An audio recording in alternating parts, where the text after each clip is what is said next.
African News Panorama.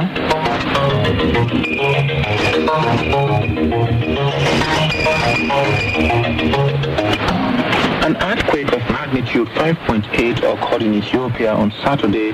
The U.S. Geological Survey and the German Research Center for Geosciences said the quake's epicenter was located 142 kilometers east of the capital Addis Ababa.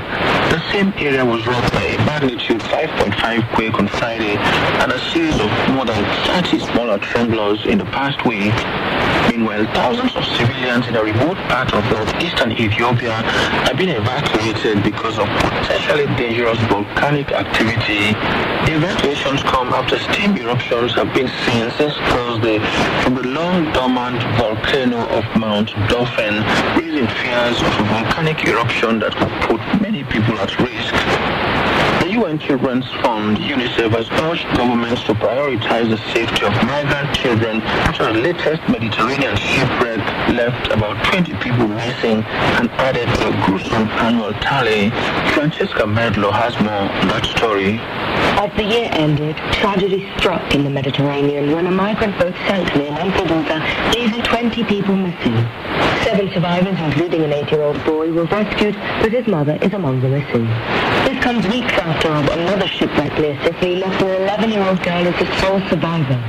2024 witnessed immense loss, with over 2,200 migrants dying or missing while crossing the Mediterranean.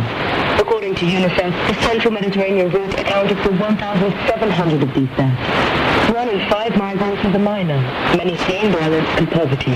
Hundreds of these victims are children, highlighting the desperate circumstances driving families to risk their lives. Since 2014, over 28,000 migrants have died or disappeared on this treacherous route. St. Francis has long championed the rights of migrants, frequently decrying the loss of life at sea. On the World Day of Migrants and Refugees in 2023, he urged against indifference, stating each person lost at sea is a brother or sister, not a number. He described the Mediterranean as Europe's largest cemetery and called for governments to address migration's root causes, provide safe pathways, and avoid rejecting those in need, which he termed a great sin.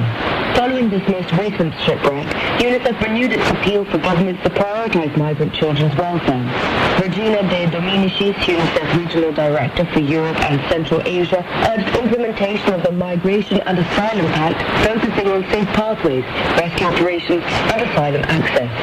She stressed the need for investment in essential services, including psychosocial support, healthcare, and education.